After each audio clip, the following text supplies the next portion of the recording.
back to FANSPLAINED, a very long hiatus afterward, a media criticism podcast with Ryan and M. I'm Ryan. And I'm M. And yeah, I'm not even sure we can call it a hiatus. It's more like a sabbatical. We needed a 3-month sabbatical. We needed a sabbatical. Break. We did. We needed a break. And that's okay. So in this episode, we're beginning our MCU hiatus. So a hiatus on a hiatus. In full force to jump into something a little deeper, a little more bizarre, and definitely something both wonderful and strange. And with great cherry pie. Yes. So, for the next several episodes, and I mean several, like, maybe not 25 of them, which would be very funny, but no, we'll be breaking down Twin Peaks. Because this is far more dense and a lot more lore-heavy than a typical MCU episode would be, we'll be digging into each episode with closer attention, so we're only going to be handling a few episodes at a time, rather than mainlining an entire season of a TV show in an episode. Yeah, because it just would not be doable. It just wouldn't be. Spoilers, this is how we plan to do Game of Thrones, too. Yes. Because there's just too much in each episode. Way too much. So, we'll be digging into each episode with a little closer attention so that we can follow the clues to catch the killer. Especially since M has never seen anything beyond season 1, or you've seen a little bit beyond that because we started planning ahead, and then just decided to take a break. Also, you figured it out early, which kind of ruins the whole point of giving you the clues to help you figure it out, but I'm still going to be very careful to not give it away until we get to that point. I've just seen too many Lifetime movies from the 90s, man. That's what it was. You have. And I, Ryan, am a seasoned Twin Peaks veteran. I've seen all of it many, many times. I mean, this was my rewatch of season 1, because the first time I watched it, I just went through it so fast that it all blended together and I kind of forgot it. And it can do that. Yeah. And it can do that. But I'm going to be very careful to not give it away until we get to that point, so anybody who hasn't seen it can follow along and try and put the clues together themselves. And if you already know, don't spoil it for people.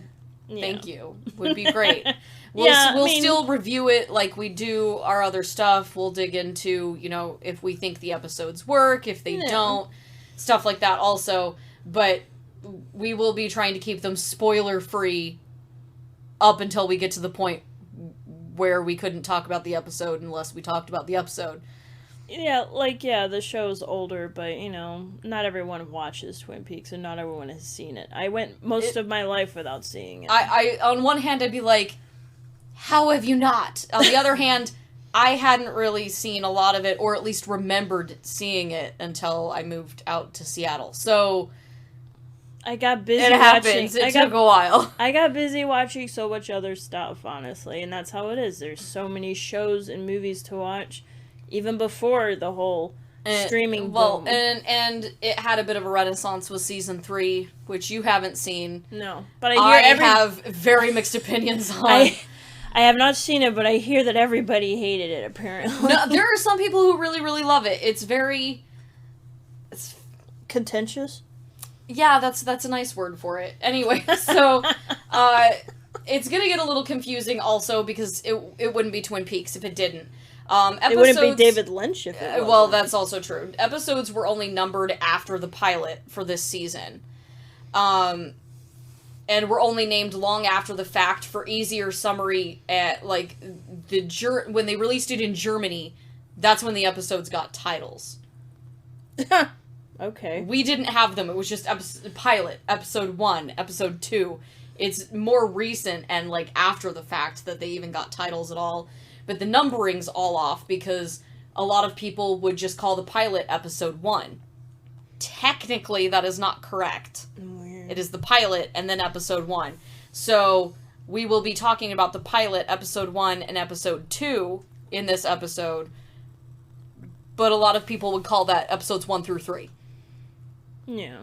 Just confusing. Well, maybe it's just because that season was shorter and they didn't know if they were going to get renewed. And messier still is that we have an older copy of season 1, which was released before they apparently got the rights to put the pilot episode on the DVD. Yeah, we had to buy the pilot We had to buy the pilot separately because our DVD set did not include it.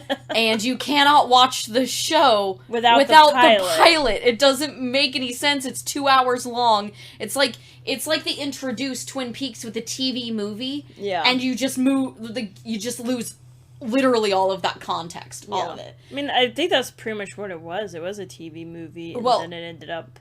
It was, technically. They actually had a cut of the pilot that had an ending. Which is wild where to you me. figured out who the killer was. That is wild. In this alt cut of the pilot that they never released, obviously, because it got greenlit into a show, but they had, like, a Lifetime-esque movie cut of the pilot. It would have been just a 2-hour movie that would have just been Twin Peaks. I just don't... The end. I just don't understand how they could have fit all of that in there. I can't tell you until we get up to that point in season 2. Yeah. But I do have notes about that as well, what they actually tried to do with the end of that pilot. Alright. To give you an ending. It's confusing, but also, like, they just remove, like, so much of the lore. They just scoop it and just toss it out. You don't... gone. No lore for you. No lore for you, which is... Is it even Twin Peaks without it? Honestly. That's the real question. Is it Twin Peaks without the lore? Comment down below. So, the pilot, again, also episode 1 colloquially was also called Northwest Passage. I think that might have also been, like, the filming title for Twin Peaks, or, like, the alt title for it, or something. I think you have episode 2, which is technically episode 1, but episode 2, called Traces to Nowhere, and then episode 3, or episode 2. Please don't keep doing the or episode. It's so confusing. So, I'm just going to call them episodes 1 through 3, and I'm just going to remove the pilot out of here. So, episode 3 is called Zen, or the Skill to Catch a Killer. Okay, calm down, Coop. They used an alternate shooting script, like I said, from the finished pilot with numerous changes.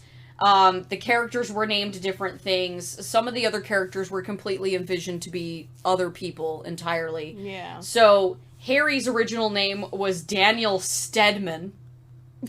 I'm really glad that we landed on Harry S. Truman, because I like the president joke a lot more. I like his actual name that we got better. And then, of course, because this is a David Lynch not film, Josie's character was originally intended for Isabella Rossellini, who David Lynch was dating at the time. I can see that, under the name of Giovanna Pasquiliani Packard. Jesus. And she would have been Italian versus Josie being Chinese. I'm much better with Josie because the actress is gorgeous. I can pronounce that? Yes. I mean, they're both gorgeous. I also love Isabella Rossellini, but, like, the show would have been so different without Josie, though we would have been down a lot of weird stereotypes that the show gets into a little later in season 2. Yeah, that's not for now. Not for now. But I really love the actress that they did get to play Josie. Even though, I love Isabella, too. But that, and you have so little Asian representation in things. It's nice that they have any of it in the show at all. Though, again, it does get pretty yikesy later. Though, I also feel like it would have been just another retread of her character in Blue Velvet, kind of.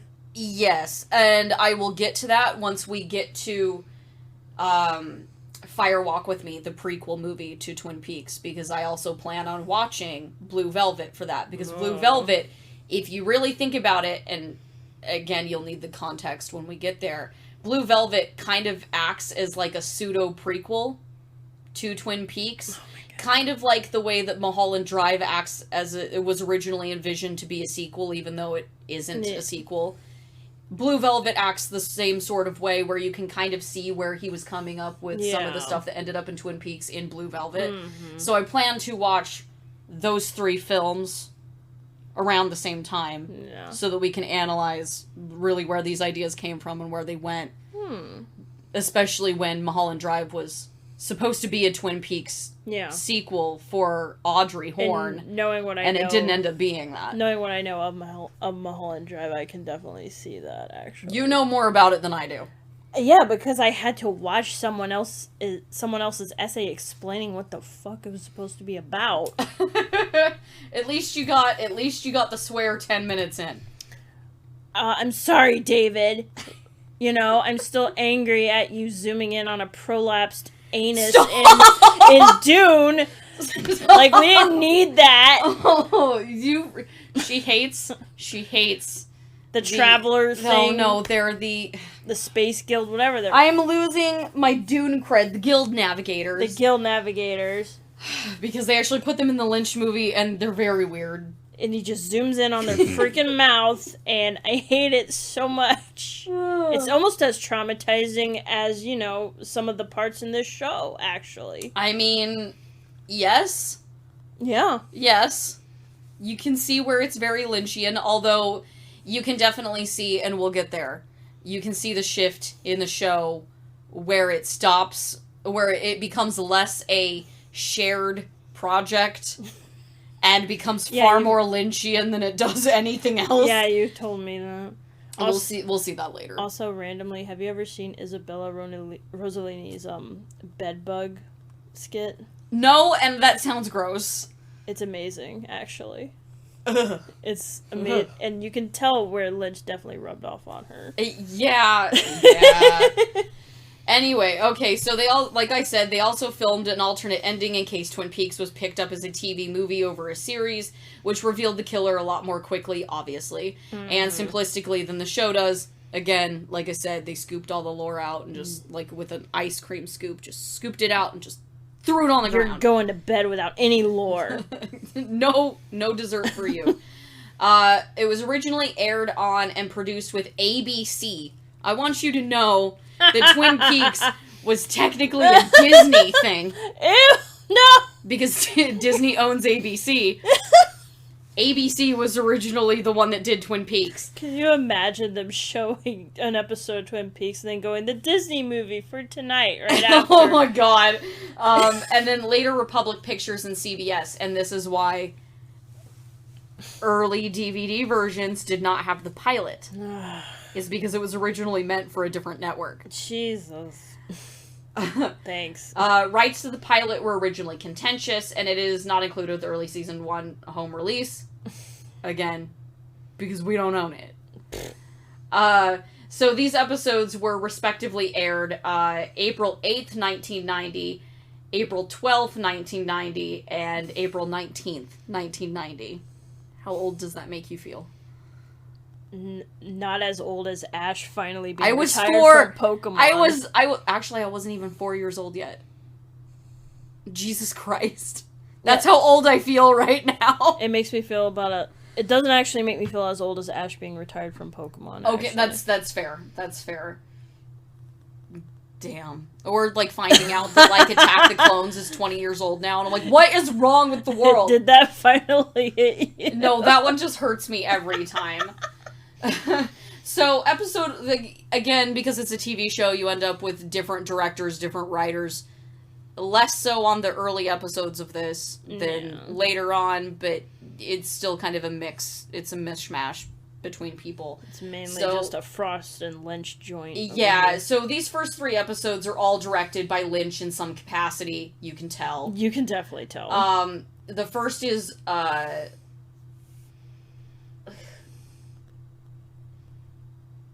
I see what I was trying to say. I was trying to figure out what my notes said. I was like, what did I shorthand this for?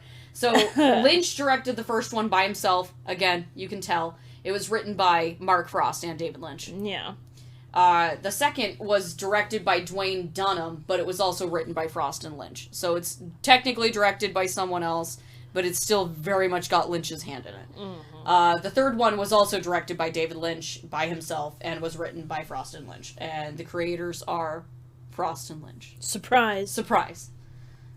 The cast, when we get to the cast, this one's a doozy in comparison to our MCU stuff, but once we cover it in this episode, we will only need to cover, like, special people who show up. Mm-hmm. We will not need to cover the same actors for each episode, because they're just there. It's a soap opera, because this Twin Peaks was made to, well, older Twin Peaks was made to be kind of like a satire on late night adult soap operas, like Dallas. Ew. But also we wouldn't have had that long, great opening either without this many people to yes, credit. It's true. But so we're not going to go over this cast list every episode, because that would Thank be goodness. A trial and a half. Because this is a lot, and there's going to be a lot of actor names and a lot of character names thrown right at y'all. I'm just warning you now, because it's a lot. Why did you have to list out all these people? Because it's a lot of people. It's a huge cast, and I also don't want to have to do this every episode. Because then you're going to have to, like... Because it's one of those where, like, you can't do who shows up in each episode, because everybody shows up in every episode with the exception of, like, 1 or 2 people. Not really. Yes, really. I checked. Trust me. So, yes, really, I did the research and wrote it up, so I know. So you have Kyle MacLachlan as Dale Cooper, and he was, you know, David Lynch's it boy at the time. Yes, he was. Between Blue Velvet and this, and Dune. And Showgirls.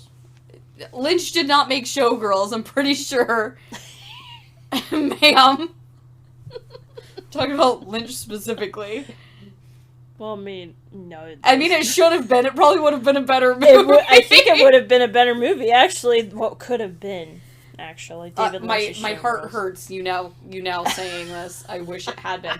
Then you have Michael Ontkean as Harry Truman, who's the sheriff. Who has a crush on Dale, clearly. Yes, he's the sheriff of Twin Peaks.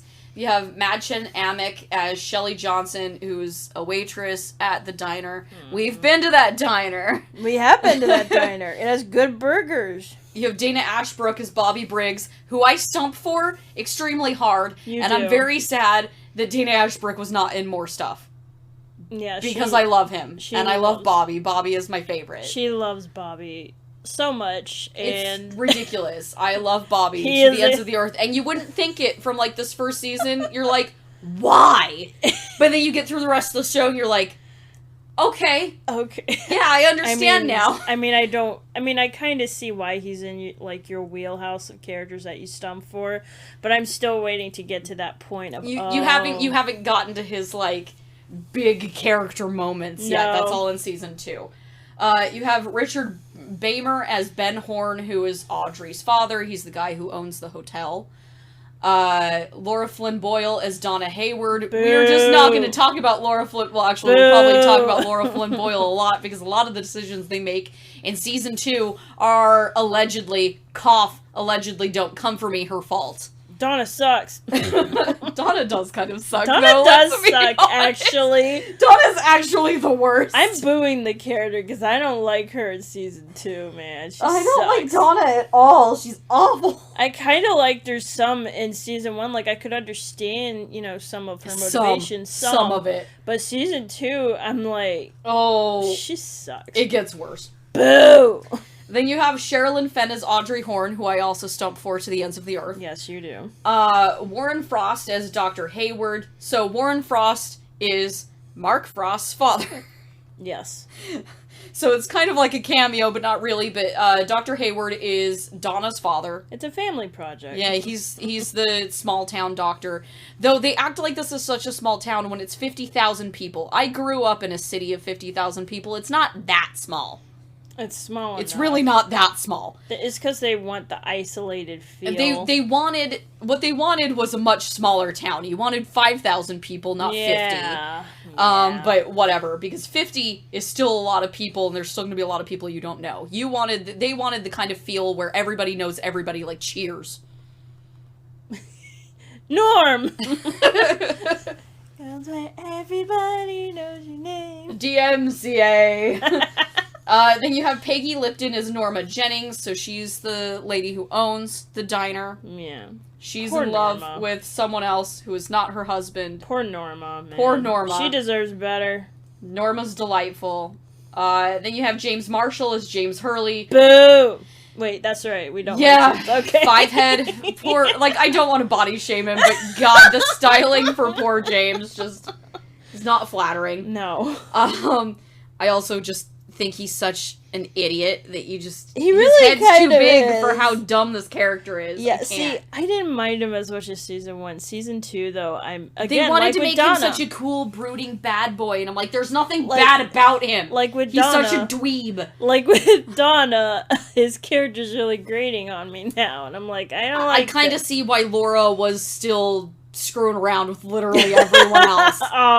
Said it. Deep cut. Right? Even though he wasn't her boyfriend, Bobby was. I still kind of see why Laura was sleeping around. I said it.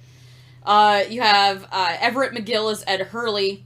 Yes. Jack Nance is Pete Martell. And Pete Martell is the guy who owns the he doesn't actually own the sawmill, but he was brother-in-law to the guy who used to own the sawmill. So he lives with his sister-in-law who owns the sawmill. Yeah. He's the guy who goes out one morning and finds Laura dead. Poor Pete. Poor Pete. Pete just gets kicked around a lot. He does. And then you have Kimmy Robertson as Lucy Moran, and she's the receptionist in the sheriff's office. And then you have secondary actors. Those were the starring actors. Now, then you have the secondary actors. So you have Ray Wise as Leland Palmer. Perfect. Perfect would not change a goddamn thing. Yeah. Perfect. Joan Chen as Josie Packard also would change nothing. She's perfect. Josie Packard owns the sawmill. She was married to Pete's brother-in-law, who died. Ergo, she inherited the sawmill. That's why she lives with Pete and Catherine. Mm-hmm. It took me so long to figure out why she hung around these people. I'm like, why do you hang around these people? Because she inherited stuff from their dead brother. Yeah. Sort of. Not their collectively dead brother. Because his wife's brother. Ancestry. His wife's brother. Yeah. Anyway, Leland Palmer is Laura's father. Was he a lawyer? I think he's a lawyer. Because I think he was Ben Horn's lawyer. I think that's what it was, is that he was like Ben Horn's like tax lawyer or something. Oh. Then you have Piper Laurie as Catherine Martell, the lady whose brother died. Pete's wife. Pete's wife. Who is also famously known for being in Mother May I Sleep with Danger with Tori Spelling. Oh my god. The seminal classic. Yeah, for you, maybe. You have Grace Zabriskie. I can't speak. Zabriskie? As Sarah Palmer. So she's Laura's mother. God, that poor woman. That poor woman. I felt for her. You have Erica Del Rey as Leo Johnson. Perfectly punchable face. God, I hate Leo. I don't know anything about him IRL. He may be perfectly nice, kind of like the kid who plays Joffrey's perfectly nice IRL. I don't know. Yeah, I'm not booing. But damn, do they make Leo so perfectly punchable. Like, I'm not talking about the actors. I'm specifically talking about Leo. I hate Leo. Leo's he is a worst. piece of shit. He's delightful to hate. No, I just hate him. I mean, yeah, I do. I don't delightfully hate him. I just hate him. He's awful. You have Harry Goaz as Andy Brennan. He is not the sheriff. He's like a deputy. Yeah, Andy. Poor Andy. Deputy Andy. You have Michael Horse as Tommy Hill, who's known as Hawk. Yeah. He's also a deputy. I like him too, actually. Yeah. Hawk's rad. Yeah, I love Hawk. And he is in season 3. Prominently, yes. So you'll be very happy to know that. Yes. Cheryl Lee as Laura Palmer. Mm-hmm. Iconic. MVP, honestly. Even though she's in it very little early on. Just a photograph. That's all you need. Yeah. Then you have Russ Tamblyn as Dr. Jacoby. Jacoby. I wrote it Jacoby. It's Jacoby. It's because you're so used to talking about Derek Jacoby. That is exactly what it is. He is the resident, quote, psychiatrist in town. Big quotes. Yeah. So I should say Laura Palmer is also a high school student, as is Bobby, as is Audrey. And, like, a bunch of these people are high schoolers. They don't do anything. They're just high schoolers. They're supposed to be high schoolers. They're supposed to be high schoolers. And then you have Wendy Robbie as Nadine Hurley. ironically, she's married to Ed, and this actress and Ed's actress just have this propensity for being in movies where they're married to each other, and they're very weird. Yeah. For people who don't know, they were a couple in The People Under the Stairs. And they were crazy. They were crazy and horrifying, but also kind of the perfect horror movie villains. Oh my god. So when I saw that they were married in this, like, I saw that first, and then I saw they were in this together, and I'm like, are you fucking kidding me? It's because it came from this. Oh my god! And then supporting actors, you have Catherine Coulson as Margaret Lanterman, better known as the Log Lady. She's a lady who carries around a log, and it's like possessed, and it talks to her. It's not that possessed because we don't ever hear it talk, it just talks to her. Yeah. They had her do a bunch of like the episode openings for season 2. We'll get to those. They're very silly. Yeah. Those intros were so... I've never seen them before until I owned season 2 and watched them, because on streaming, those don't exist. Yeah. But they perfectly kind of set the tone for the episode. Yeah, because she'll, like, summarize what's going on and give you, like, this very cryptic little warning about the episode or whatever. But also, the quality of them is very rough if anyone tries to look them up. Just yeah, so you know. they are. They're very rough. You have Mary Jo Deschanel as Eileen Hayward, so Donna's mother. Yes. David Patrick Kelly as Jerry Horn. This is Ben Horn's brother. His weird weird little brother who just gallivants around on the family money and comes around and wants to go to the whorehouse every once in a while. Yeah. And he comes in with some, like, weird foreign food a lot. And it's a lot, because there are many scenes of them just eating food, and it's very odd. They're both very weird brothers. Yes. Then you have Miguel... I'm gonna say his name wrong. Ferrer. I always say it wrong. Miguel Ferrer. Miguel Ferrer, rest in peace. Rest in peace. I love you. Who totally has a crush on Harry. Everyone has a crush on Harry, let's be real. As Albert Rosenfeld. Yes. Also... fucking iconic, would not change a goddamn thing about Albert. He is amazing. He is perfect casting, and he has a crush on Harry, he has a crush on Coop, and the whole time... Also, everyone has a crush on Coop. Like, who does not have a crush on Coop? Coop is a bisexual menace. Absolutely. I said it. I absolutely. And the relationship between Harry and Albert, I was constantly going, are they gonna fucking make out at all? I mean, we'll get to that. We'll get to that. I don't think it's in these episodes. I think that reveal is later on. Oh! Like, Albert shows up in the 3rd episode that we talk about, but it's not the scene where he comes back and they actually have, like, a heart-to-heart, so... Oh. We'll get to that. I got too... You got ahead of yourself, and it's fine. I got too eager. Then you have Don S. Javis as Major Briggs, so that's Bobby's father. He is a not-quite retired major in the military, dealing with some, like, very X-Files kind of stuff. We get into that more with season 2 as well. I actually liked a lot of his scenes, to be honest. Sorry for my email. I actually liked a lot of his scenes because he just, no matter what the situation is, he's just so even keel. And he just maintains his demeanor the whole time. Oh, it's perfect. And plays it perfectly It's straight. So good. He is absolutely the definition of a straight man. Yes. Yes. We'll get into him a lot more later also. We haven't yet. Then you have Frank Silva as Bob. No! Al Strobel as Mike. And Michael J. Anderson is the man from Another Place. Yes. And that's really all that's important right now. Yeah. Because we get into all of this in these 3 episodes. I just want to say the one thing, that Bob is horrifying every time he shows up. Yes. And that's... very effective. Yes, he's incredibly effective. Very effective. So, Richard Bamer, who was Ben Horn, was cast because he knew Lynch's casting director, Joanna Ray, from other stuff. This also reunites Bamer with Tamblyn, who was Dr. Jacoby from West Side Story. Oh my god. And Frank Silva actually got cast as Bob accidentally.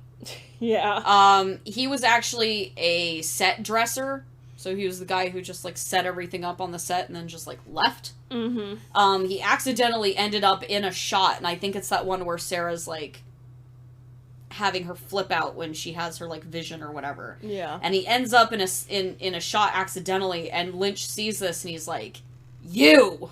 I want you. I want and he's you. like, no, we're keeping that. I want it. It's perfect. Oh. Yeah. Horrifying. So it was completely accidentally. He liked Silva's face so much that he was kept, and Silva was used more formally within the show. Mm-hmm. Especially once it got ordered, and then you went into the extended lore of stuff, because otherwise Bob would have been a lot more simplistic of a character. Yeah. It gets a lot more complicated now that it's a show. Yes. The directors of cinematography, like I said, changes all over the place, like television does.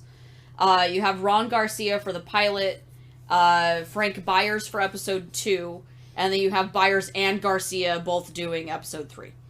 So, not quite as complicated as it could have been. It's just but consistent. But also the pilot was actually filmed here in Washington. Yeah. And you can tell because all of the sets look exactly like they do in North Bend. And we went and actually looked at a lot of the locations. We went on the Twin Peaks tour. Like, we've seen everything. We've gone to the diner. We've seen the stuff from season 3. We've seen the stuff from the original series. As much of it is left, anyway. Yes.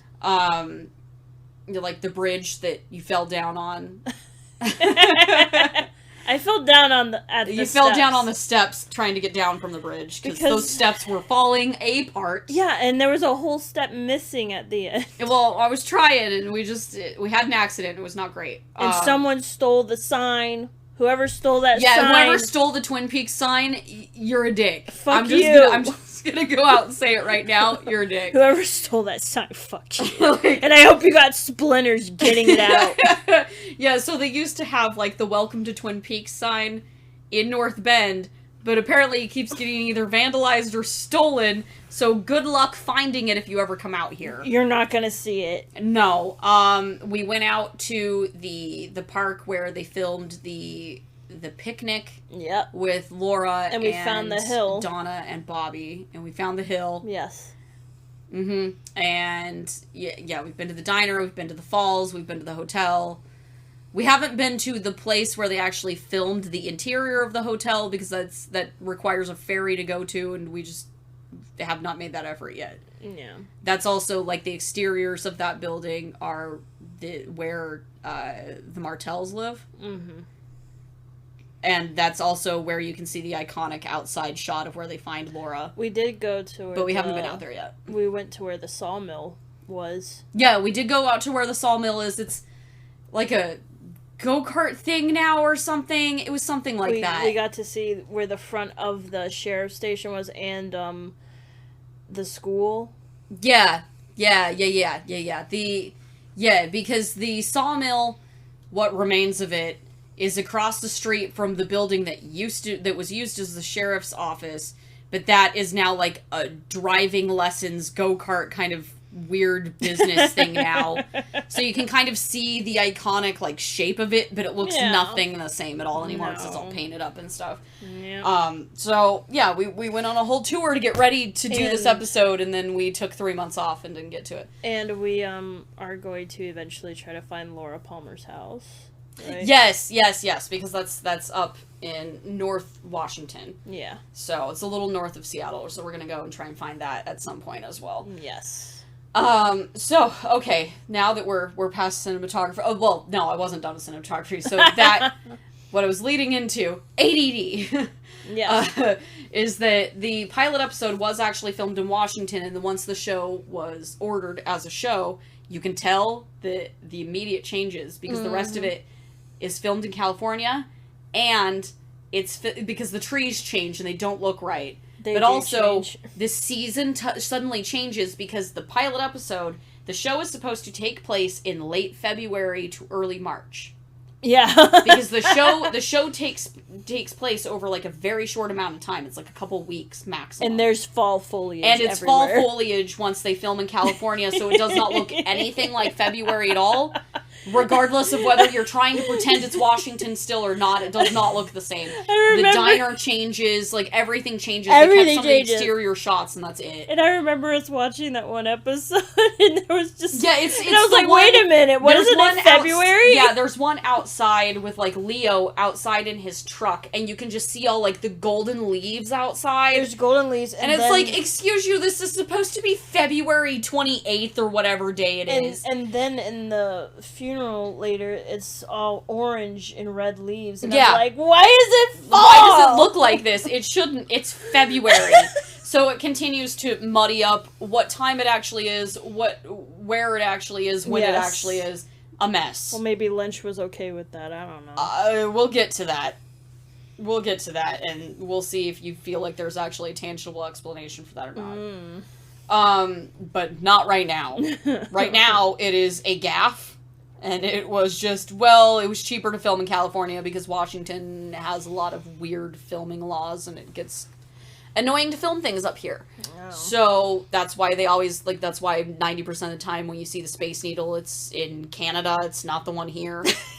Because it's cheaper to film up there than it is to get the clearance to film here in Washington. That's why everything at the end of every movie is almost always Toronto, Canada. Yeah, pretty much. Pretty much. It's very rare that something set in Washington is actually filmed in Washington. That's why, like, all of Twilight is filmed in Oregon.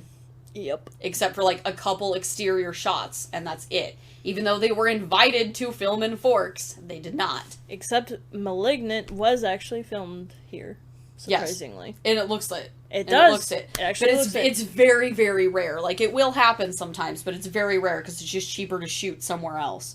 God, that's so weird. Mm-hmm. So the soundtrack, moving to the soundtrack, is iconic. Yes. I'm gonna say everything about the show is iconic because it is, but it is.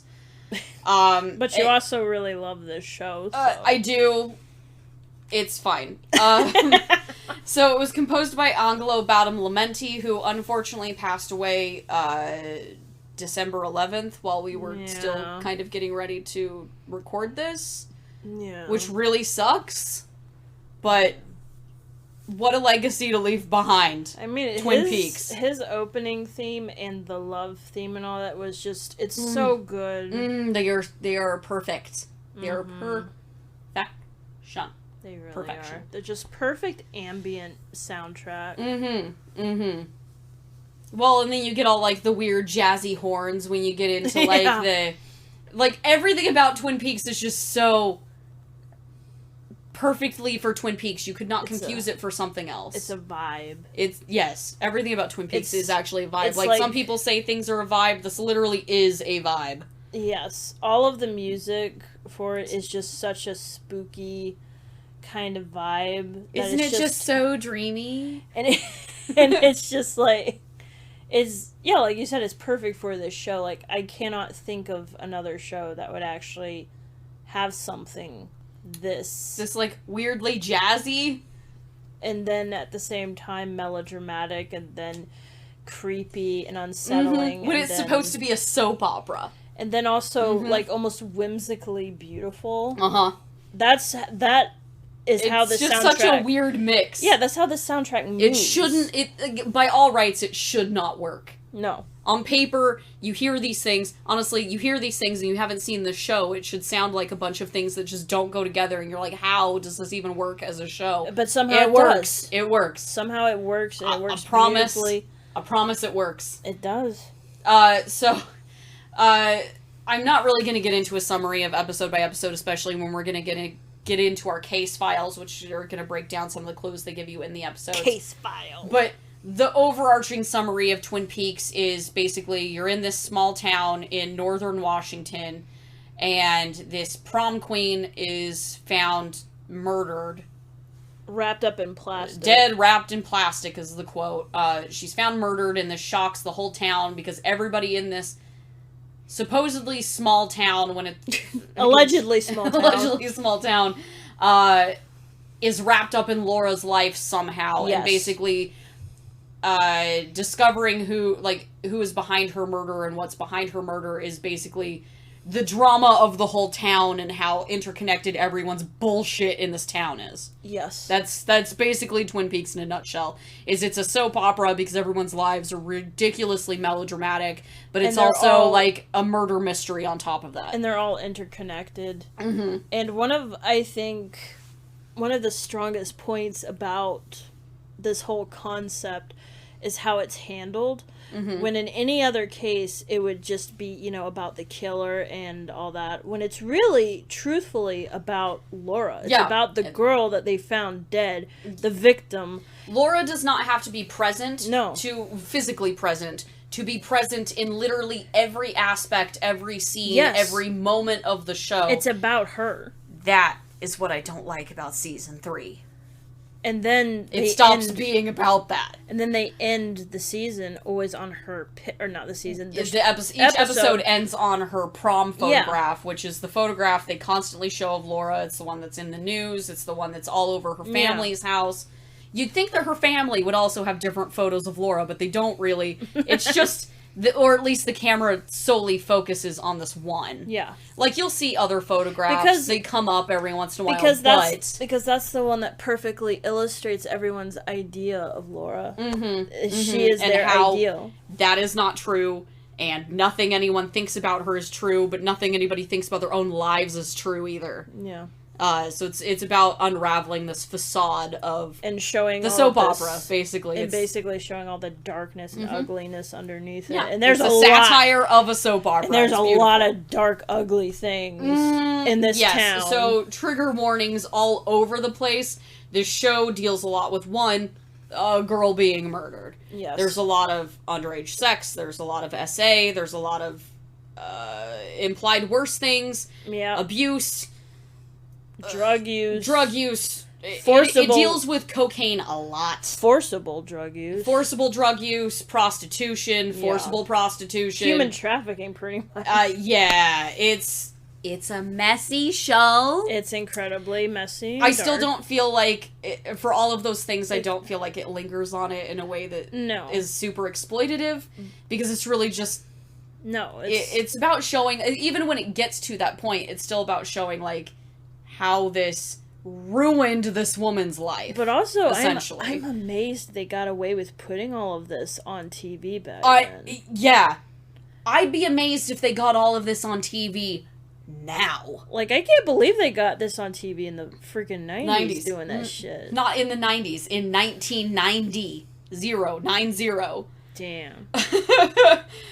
So, the episodes, technically, Laura is found murdered on February 24th, 1989. Yes. So the whole show is supposed to take place, like, each episode is essentially 24 hours. It's not always perfect, but each episode is roughly, like, another day. Yeah. Kind of like a soap opera would be, right? Because it happens in real time-ish. So it opens February 24th, 1989, which is why it's sus that you're filming things in the fall when it's supposed to be the end of February, whatever. So that's episode 1. It's February 24th, so you find Laura dead, and so the clues you get here, I could go into a summary of all of the characters here too, but we'll get there, because I kind of did that a little bit when we introduced the cast. Everybody's interconnected in a messy fucking way. Yes. Let's just say that. Thus the soap opera aspect. Yes, thus the soap opera aspect. You have Laura's dad, who works with Ben Horn, who is Audrey's dad, who owns the hotel.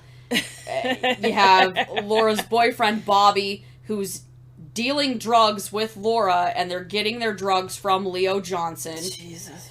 Bobby is also, on top of this, on top of drug dealing for Leo, having an affair with Leo's wife, Shelley. Leo's married to Shelley. He also works with this guy called Jacques Renault. Yeah. We'll get to that in a later episode. I don't really want to get into that. Jacques, basically, we know about him at this point is that he works at One-Eyed Jack's, which is theoretically this gambling joint, but it's basically a gambling whorehouse. Yes. That Ben Horn owns, that is on the Washington-Canadian border because apparently they thought you could get away with prostitution in Canada for some reason. I guess. I guess they do that because then they don't know whose authorities you're supposed to call when something goes wrong. Do you call the Americans? Do you call the Canadians? We don't fucking know. It's on the border. I still have my doubts there, but whatever. It's a very silly show. I don't care. They're treating it as a no man's land. It basically, even though North Bend is in mid-Washington, not up north on the border, look, it had the best sets. They don't care. Then you have Ronette, who's this other girl who's found... She's Laura. not dead. Well, she's found after Laura, Yeah. but basically she's been tortured in some of the same ways Laura has. Yeah. She stumbles over the bridge, which are train tracks in the show. Yeah. Stumbles over them from the Canadian border, from One-Eyed Jack. Stumbles over the border, looking real fucking rough. For a while, she can't even talk. She's in a coma. And later we find out she was with Laura. Yeah. So she worked with Laura at Ben's department store because Ben owns everything in Twin Peaks. So not only does he own the hotel and this shady casino, he also owns, like, the department store. He's, like, the token rich bitch in a small town. Yes. Right? Then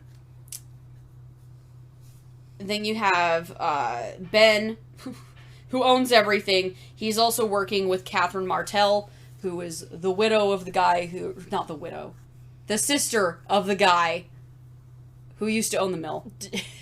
Not the widow. She is his sister. This is not incesty. Here. She is the sister of Josie's now deceased Husband. Yes. She's Josie's sister-in-law. Gotta get better at explaining. I know I am. I know I do. They're working together to shut down the mill so that Ben can have the land for this thing called the Ghostwood Project, and we'll find out more about that later, too. Catherine's tied to the mill through her brother's widow, Josie. Yes. She is married to Pete. Yes. And Pete's just a dude. Pete just wants to fish. Pete just wants to fish. Pete's just a guy. Josie obviously owns the mill by inheritance. She's in love with Harry Truman, the sheriff. Yep. Pete found Laura. That is Pete's job. Pete found Laura. He found That's Laura. it. That poor man. Then you have Harry, who is the sheriff of Twin Peaks, and he's related to everything because he's the sheriff of Twin Peaks. So he has to deal with everybody's bullshit. Who everyone loves. Yes. And falls in love with. More Cooper than him, but pretty close. They're neck and neck. Yes. Then you have Shelley, who is a waitress at the diner. She's married to Leo. Norma owns the diner. She is married to a guy who is in prison. We haven't met him yet in these episodes. She is having an affair with Ed, who is married to Norma. Not Norma. He's not married to Norma. No, he's not married to Norma. They knew each other in high school. What did I say? I'm forgetting people's names. No. Nadine. He's married to Nadine. It's too many N names. I was getting my N names confused. Alright, Sandy. So Ed is married to Nadine. But he's having an affair with Norma, who owns the diner. Nadine. Everyone's having affairs with everybody. Yeah, Nadine's just. Nadine's kind of crazy. She lost her eye at some point. I don't remember if they explained it or not. I think they might somewhere, but I think I forgot. She's kind of crazy. She's a little out there. Obsessed with making an drape runners. Yeah, drape runners, and just making an invention in general. I think. Yeah, but she's really, really hyper fixated on these drape runners. And I have no idea if that's a thing that was caused by her losing her eye, or maybe she's always kind of been a bit mentally. I think she's probably always been a little neurotic, but okay. I don't remember. Basically, that's why Ed won't divorce her, though, is because she's mentally just not super well, and he would feel really bad about it. Yeah. I think something happened to her because I think she used to be a lot more lucid, and he feels guilty about it, but I don't remember what it is. So Ed owns the gas station in town. Again, this is why I question why there are 50,000 people in this town when a 50,000 people town has many, many gas stations, not one. So Ed owns this really old-fashioned gas station where, he goes out to pump your gas for you. And he is James's uncle. Yes. James is just some fucking kid. He goes to high school. He's in love with Laura. Laura is cheating on her boyfriend Bobby with James, who is supposed to be this bad boy on a motorcycle. He is not remotely a bad boy in any way, shape, or form. I'm just gonna ruin it for you now. James did not murder anybody. And he's got a big, huge forehead. Yes, he murdered no one. See, after you showed me that meme, I haven't been able to stop noticing how big his forehead is. So internet. James is now having guilty feelings because he's into Laura's best friend Donna now that his not quite girlfriend is dead. So they're both like, oh, is this cheating? No, it's not cheating. Your friend is dead. It's fine. She does not care. She cannot care. But also, you're using her as an excuse for a lot of things. You both are gross and I hate you. Yes. Donna is Laura's best friend, theoretically. Allegedly. She's kind of a terrible friend, actually. She kind of is. She is the daughter of the town doctor, who is Dr. Hayward. He does the initial autopsy of Laura. Yes. But the town is really not set up for this because nothing ever happens in this town. And then you have Audrey, who is another high schooler. She's Ben Horn's daughter, so she is the rich girl. She did not really like Laura that much, but she is so into Cooper it hurts. Yes. And I honestly am okay with it. Yeah. I'm okay with it. And then you have Cooper, who is the FBI agent who comes into town to help handle this murder case because this small town is not remotely equipped to handle this, but also because this case shares an MO with a previous one that Cooper's dealt with that we don't know really anything about, which will be dealt with in the prequel movie. He is suave and enlightened and kind of quirky in all the right ways. He's very quirky. Quirky is a perfect word for that. Yes.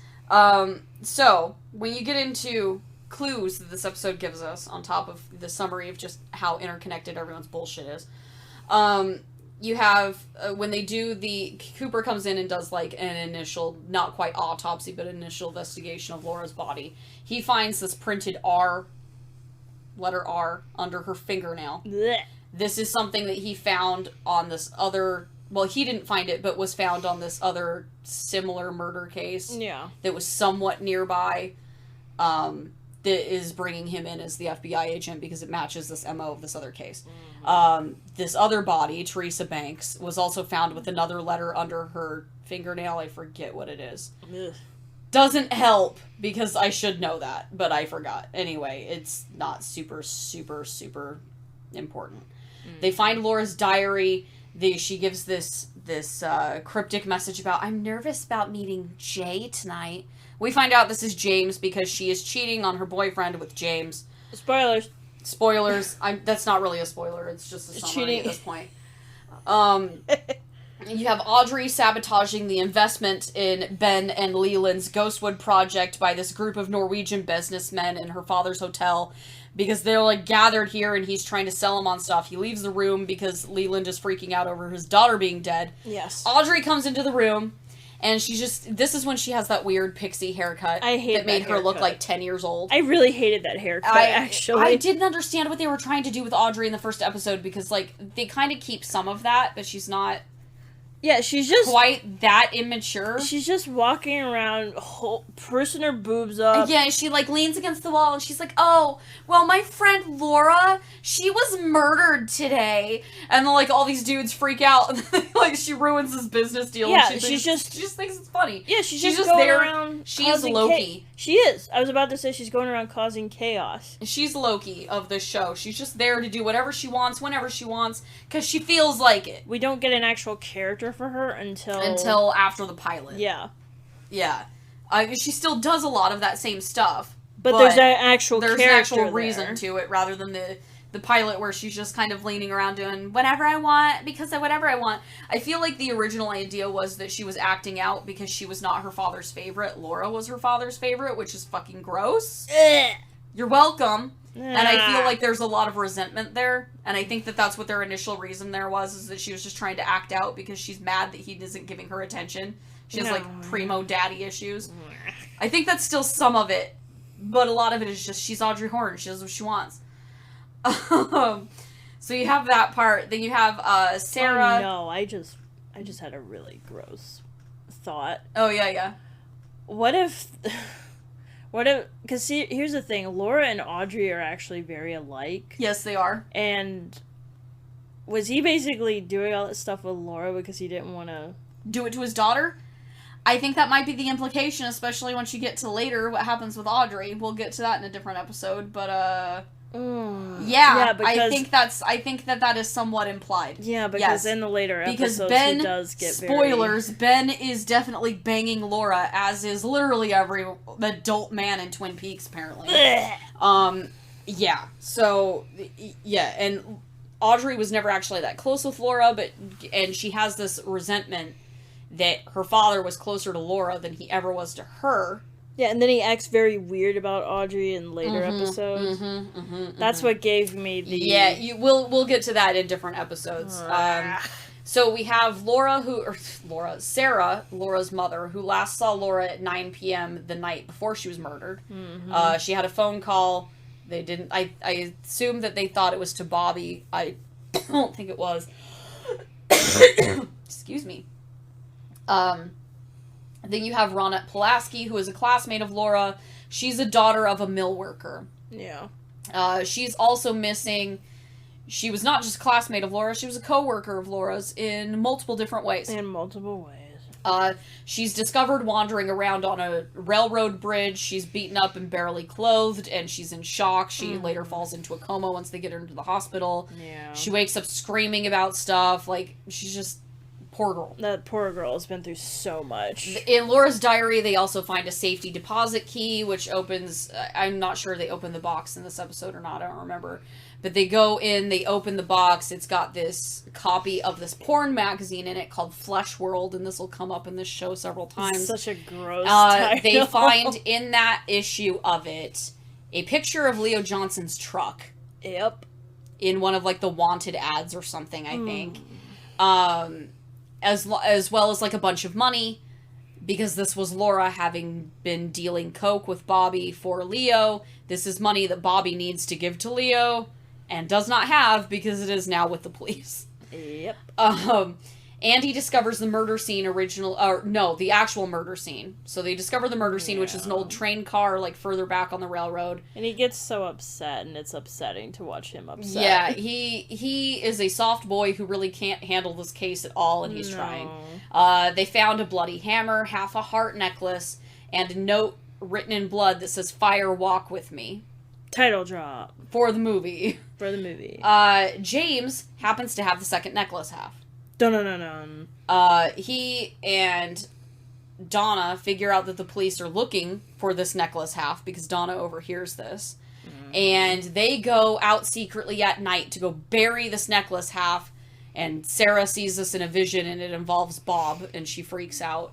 But, so they go and bury this and then run away after they've been running away from the police all night. Like they weirdly caused a massive amount of, just scenes getting there. Yeah, they caused a fucking bar fight to get there. And then a chase, as minors, and then there's a police chase, and then they go and bury this necklace half because James can't just give it to the police and explain what's going on, apparently.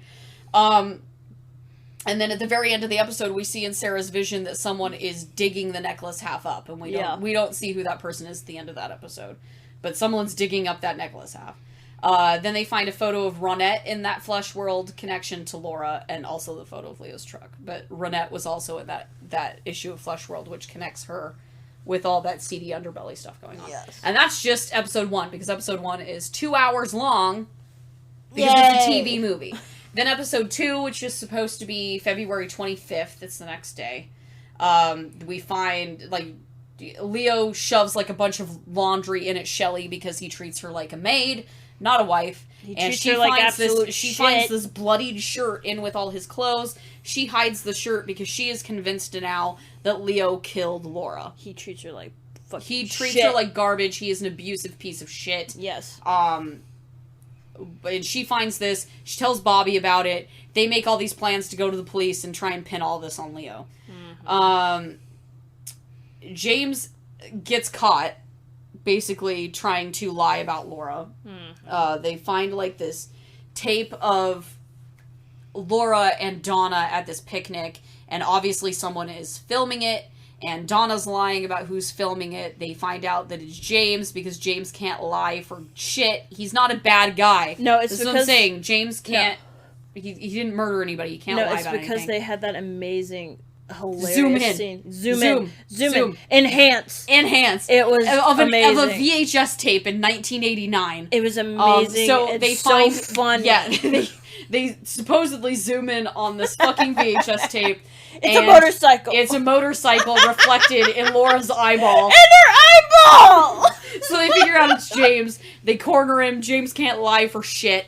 Then he finally tells them about the other half of the necklace. Nobody knows where it's gone, because they go to try and find it, and it's not there. But wouldn't the reflection in her eyeball instead be the camera, not the motorcycle? You'd think so, but... Smart. I know.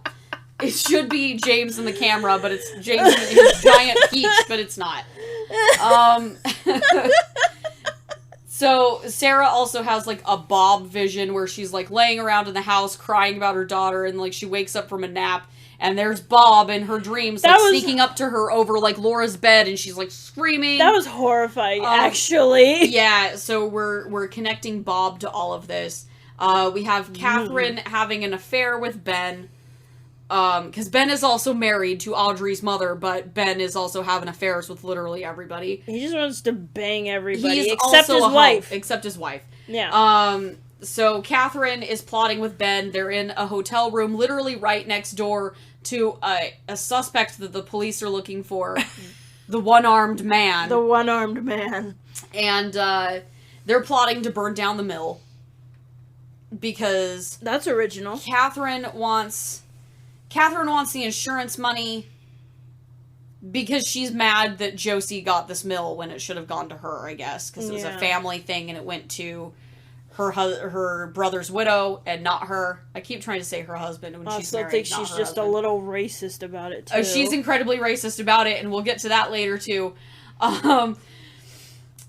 So... They're trying to burn that down. Ben wants it so that he can have the land to build his, like, Ghostwood project, which is supposed to be, like, this housing project or something. I don't remember what it's supposed to be. I think it's supposed to be, like, a housing project. They don't really go into it really deeply until later. But he basically wants the land so he can build on it. That's basically what he wants. And then you have Jacoby at the very end of this episode listening to Laura's, like, tapes that he recorded of their sessions. I have questions about the ethics of that. And he's fucking around with the... No, they didn't record together. She was recording herself. She was recording herself. And it sounded and he's, like listening to these like it's a fucking, like almost... phone sex. Yeah, it does. It comes off that way. Yeah. She's, like, hitting on him because Laura was sleeping with everybody, she was also sleeping with her psychiatrist. Laura, honey, no. Honey, no. So he's listening to this and getting off on it, and he's, like, this weirdo dude who has this whole office that's geared around, like, Hawaii. Yeah, and he has, like, this weird coconut thing. Yeah, and he opens this hollowed-out coconut, and we find that he is the guy who stole the other half of the necklace because he'd been stalking James and Donna. I mean, you know, you'd think with him being, like, a doctor and seeing people, he'd be too busy to stalk people, but apparently he only sees very few people in Twin Peaks, even though literally everyone needs therapy. Everyone needs therapy. From a guy who is far more equipped to do it than Jacoby is. And doesn't, moonlight as a stalker. Yeah, no. Jacoby is a very, very questionable dude. And then you get to episode 3, which is, again, the next day. So this is February 26th. I believe... No, the second one was the one that is the funeral. Or is it the third episode? One of these episodes is the funeral, where they actually have Laura's funeral and a bunch of shit goes down. That's the other... Episode 2? No. It's the one that we're going to record after this one. No, it's early on. Because it's... Sure? Yes, I am positive. You know what? I'm going to go look this up now, because I actually forgot. I'm in. Episode 3. Okay. Wait. But is it actually episode 3, or is it... No, it is next episode. Okay, never mind. So we haven't gotten to Laura's Funeral, yeah, that'll be next where episode. everything goes down. Where everything Shit just goes pops off. Everywhere. It is the most melodramatic funeral I Yes. think I've ever seen. It was kind of amazing and embarrassing, and oh my god, I can't believe this is happening. We'll get there. I was wrong. I always forget, and again, because these episodes are labeled weird things, because it's episode 3, but is it episode 3? No, it's not. I was right. You were right. So in episode 3, February 26th, we have Jerry arriving to visit his brother. The weirdo. He comes in with a bunch of, you guessed it, foreign food, because he is obsessed with these Norwegians that Ben is trying to make a deal with. He's such a little fucking wiener. He's so weird. He's the guy that, he's the cool uncle, though, because the kids love him. I guess. I think it's implied that Jerry also had some shit to do with Laura, or at the very least knew about it. No, because Jerry also goes to... Yeah. He comes in because he wants to go to One-Eyed Jack's, which is revealed that Ben owns it in that episode. Yeah, it's not revealed until later episodes just how skeevy he actually is. Yeah, they're both very gross. They're both very related, and you can tell. He's a slimy little wiener. So is his brother. Yeah, so we revealed the Horn ownership of One-Eyed Jack's. Josie, in this episode, discovers that there are 2 sets of mill ledgers, a fake one and the real one, and Catherine's been keeping both of them, and so we realize that Catherine is trying to set her up for some shit. Mm-hmm. Bobby's been buying coke from Leo to deal, so we find that out in this episode because Leo wants his fucking money. He finds out in this exchange that Leo suspects Shelley's having an affair, but he doesn't know with who. Cue Bobby trying to very awkwardly not imply himself, because that's who Shelley's having an affair with, is Bobby. You have Cooper deciding on this Tibetan investigative technique, because Cooper is obsessed with free Tibet, because it's 1989. So this method that he learned from the monks in Tibet, supposedly. Allegedly. Lynch, I have questions, but alright. Allegedly. This investigative technique that he learns from these weird people in Tibet, I don't know. Allegedly for entertainment is about, purposes. It's them trying to get into some of the more, they're hinting at the supernatural stuff to come, but they don't want to quite get there. But Cooper's very superstitious. He has a lot of these methods that are not purely scientific. They don't always make a lot of sense. He works a lot off his feelings and his gut rather than, proof. I'm surprised he didn't show up in the X-Files. I feel like, again, we'll get to this later, but the show is absolutely the precursor to the X-Files. And it will become very, very, very, very obvious later in season 2. Mm-hmm. Anyway, so he has this technique where you throw rocks at glass bottles, and however close the rock comes to the glass bottle is how related to the case this person... you read out a person's name, you throw a rock at a glass bottle. Yeah. However close you come to hitting the bottle or breaking it is how closely related the person is to the case. So if the rock goes way, way off, you're way off. It's like hot and cold. You're playing hot and cold with glass bottles, basically. And rocks. Yes. So they mention somebody's name and it hits Andy in the head because it ricochets off a tree. So you know that it's just no, absolutely not. No. But the bottle tips over at one name and breaks over the other. So this implies Leo and Dr. Jacoby have something to do with the case. More so Leo than Jacoby, if I remember right. So Albert, the other FBI agent that works with Cooper, shows up to town. He wants to do the formal autopsy of Laura's body. And this is... Yes, because it's the next episode where they have, this big fight about it. He is the other MVP of the show. Yeah, so he comes in, he hates how podunk this town is and how bad the sheriff's department does at everything, and he's insulting Harry left and right. He's amazing. So he comes in to do Laura's autopsy and to look over the case for Cooper. That's really all we really see of him. We'll see him more in the next episode. Then you have... Cooper has this dream with Mike, who's explaining, it's this dude in his dream who's the one-armed man, the guy that they were looking for in the hotel. Mm-hmm. They're looking for the one-armed man, and...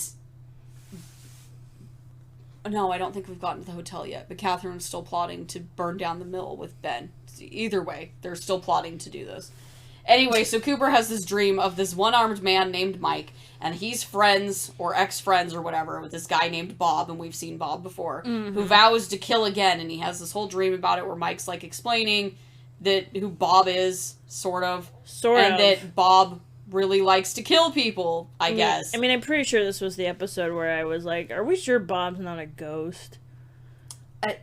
Yes and no. Yeah, that's the answer you gave me. Yeah, well, it's the only answer I can still give you. Because I say yes and no. He's an entity. An entity. That's really how I can explain it to you. And then you have the Red Room dream with the man from another place. And Laura, who's not Laura, she says she's cousins with Laura, and sometimes her arms bend back. And then Laura, at the very end of this dream, whispers something to Cooper, and he wakes up. And he says, I know who the killer is, and that's the end of the episode. Yeah. So Laura supposedly tells him who killed her, and then... end of the episode. Dun dun dun. Dun dun dun. So, I'm not going to say overall rating compared to other things, but as just its own unique thing, how would you rate these episodes?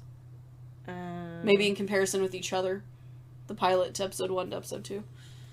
I think the pilot was very strong, and it got you invested, brought you into this weird, creepy little town. The characters are interesting. I liked episodes 1 and 2, and how they expanded on those characters, and they kept expanding on the mystery, and it kept getting more and more unsettling. Bob is terrifying every time he shows up. Bob is horrible. And the jump scares with that really got me. It's very funny to watch you react to Bob, actually. I hate Bob so much. Like, go away! Spoilers, he will never go away. I hate that part. I loved Albert. I loved Coop.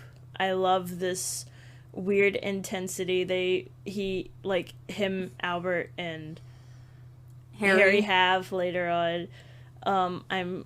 I wish there was kind of fan fiction about it, you know? I'm sure there is, actually. You just haven't looked for it. I really love a lot of the main characters, the main cast. The actors are very strong.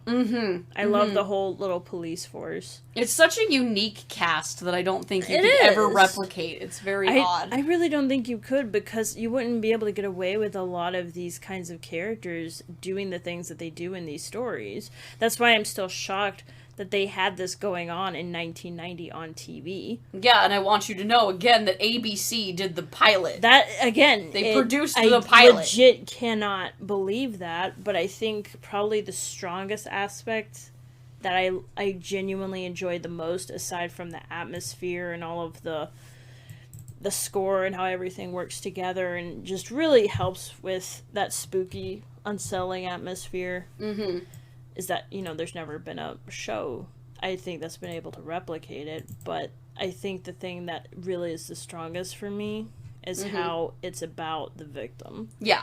Because the show wouldn't work if it wasn't about Laura. You have so many of these shows, these murder mysteries, and, I've watched a bunch of them, and we have all the Law and Orders and everything, and some of them do better than others, but it's this show in particular, you could so easily just turn around and make it about the killer, or make it solely about all the people, and what about them? How would it, You mean Riverdale? Yes. You mean Riverdale, because this is what really gets me, and I agree with you, that all of the...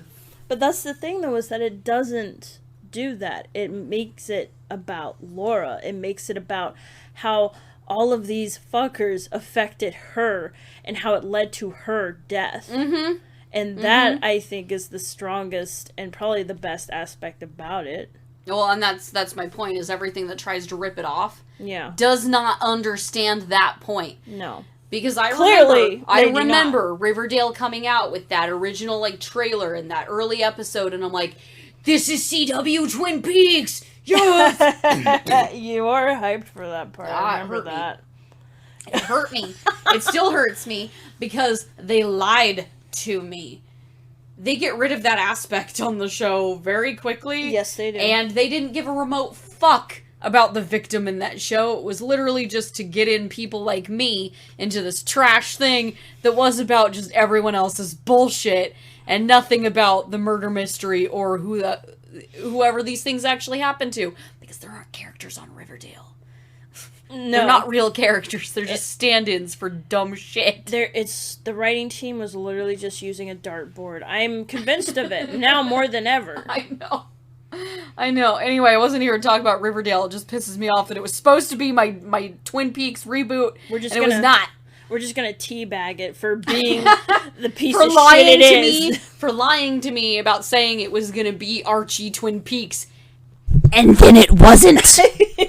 And you will never forgive them for that. I absolutely will not ever forgive them for that. How dare they? I know you won't. Rude. Anyway, that is to say, I fully agree with you, and that is what makes this work, and that's why a lot of the things trying to rip it off later don't work. But it is also, again, not really akin to this episode, but later, that's why season 3 doesn't work for me. I mean, and we'll see how you feel about it, but that's why it doesn't work for me. Because it stops being about Laura for me. Oh, I'll see how it feels. I am interested in seeing how I interpret it. Yeah. Because I have seen mostly negative reactions to it, and then other people a lot of people there are a lot of people who hated it with the same intensity I did, and then came around on it on the second watch, so we'll see how I handle it when I'm not watching it week by week, which was excruciating, let me tell you. But also I have very particular feelings about very particular characters. Yes. Season 3 ruined all of that for me. Not all of it, but very close to all of it. Very close to all of it. And that's as close as I can get into that without spoilers, because we're not to season 3 yet. Yeah, it makes sense why all these things that want to try and copy Twin Peaks. It's like they try to copy the aesthetic of it. They try to copy the look. They want the vibes, but they don't understand the vibes. They don't understand what actually makes it what it is. They just think it's a lot of, like, kooky jazz music and some, like, weird little people in a red room. No. And a bunch of pine trees. And some pine trees. And Cooper talks about the pine trees and some coffee, and that's the show. No. No, it goes a bit deeper than that. It goes far deeper than that, actually. Anyway, so, rating-wise... For the first 3 episodes? Yeah. You don't have to do it episode by episode, just for this group of episodes that we're talking about now. I'd give it a 5 out of 5. Hell yeah. Yeah. Hell yeah. Yeah. That's where I'd go with that, too. But I'm also really in love with this pilot. I think it would have been a tragedy if it hadn't been ordered, but I think it also, like, stands really solidly by itself. Yeah. Because it was originally, like, well, shit, we might not get a show. We might as well just make it movie-like. I mean, I would have watched for me. I would have watched the shit out of that as a Lifetime movie. That's probably what it would have been relegated to. So, okay, that said, this is our first foray into Twin Peaks. It was a little messy. Forgive us, because it's been 3 months since we've done anything. I mean, to be honest, the show's a little messy with how complicated it actually is. It is. Also, it's been 3 months since we've watched these episodes. So... I think we did pretty good. I think we did okay. I just got confused on some of the timeline notes. I know stuff that happens, I just forget the specific order in which all of it happens, because I've seen it so much that it does, in fact, tend to blend together if you're watching it all at once. Which is why we aren't covering it that way. So, that all said, thank you for listening to this episode of FANSPLAINED. We're very glad you're here if you came back, because we know it's been a while. If you enjoy what we do, consider donating on Ko-fi. Everything we make goes right back into the production quality of the show. We appreciate all our subscribers and everything you do, and we're thankful for anything from... I don't even want to say Hulk smashing anymore. What do we want to say? Log smash. Log smacking that like button. Whisper to your log. Whisper to your log. Whisper to that like button like it's your log. To your questions and comments on each episode, and especially sharing the show with your friends. Please. Fansplained is a weekly media criticism and deep dive podcast, or semi-weekly, because we're going to try and take this a little bit slower this time around and not burn out. So next episode, we're continuing our MCU hiatus, and we'll be doing the next three 3 episodes of Twin Peaks. We'll be doing 4 through 6. Yeah. So the middle of season 1. You can find our updates here on YouTube, as well as Coffee at FANSPLAINED. No longer Twitter, because Elon Musk is allegedly a fucking dweeb, and we want nothing to do with Twitter in a professional capacity anymore, because it's a mess. So if we ever add anything again to replace Twitter, we'll let you know, but it's not there anymore. So just Coffee, and here on YouTube, we actually have unlocked the community posts on YouTube, so we can actually use them now. So we're at FANSPLAINED anywhere we're actually at. We're still working on the website, so I don't really want to drop that yet either. If you want more of our conversations on Twin Peaks or other fandoms, you can subscribe to our channel and hit that bell for new episode notifications. And get you a damn fine piece of cherry pie. Yeah. Yeah. We're back at it again at the R Diner. Double R. Double R. Double R. And the Krispy Kreme. Yes, because these police are actually obsessed with donuts. They have a nice spread of donuts, actually. Every time. I'm always impressed by it. Every time. I'm always impressed by their donuts. How do they eat that many donuts? Anyway, that's not for this episode. Until next time, Salt Shakers, this has been Ryan. And Em. With the FANSPLAINED podcast, and we will see you next episode.